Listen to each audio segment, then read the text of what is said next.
പംക്തികന്ധരമുഖ രാക്ഷസവീരന്മാരാൽ സന്തതം ഭാരേണ സന്തപ്തയാം ഭൂമിദേവി.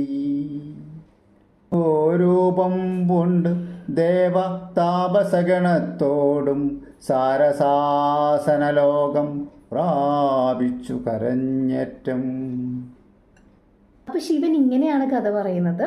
അതായത് പങ്ക്തി കന്ധര മുഖ രാക്ഷസ വീരന്മാരാൽ, ആരാണ് 10 തലയും കഴുത്തും ഒക്കെ ഉള്ള രാക്ഷസ വീരന്മാർ. അതാരാണ്? രാവണനെ പോലുള്ള രാക്ഷസന്മാരെ കൊണ്ടുള്ള ഭാരവും വേദനയും പ്രശ്നങ്ങളും ഒന്നും സഹിക്കാൻ വയ്യാതെ ഭൂമിദേവി ഗോമാതാവിൻ്റെ രൂപം, അതായത് പശുവിൻ്റെ രൂപം എടുത്തിട്ട് ബാക്കിയുള്ള ദേവന്മാരെയും മുനികളെയൊക്കെ കൂട്ടിയിട്ട് സാരസലോകം എന്ന് പറയുന്നത് എവിടെയാണ്? ബ്രഹ്മാവിൻ്റെ ലോകത്ത് ചെന്ന് ബ്രഹ്മാവിനോട് വിഷമം പറയുകയാണ്. എന്താ വിഷമം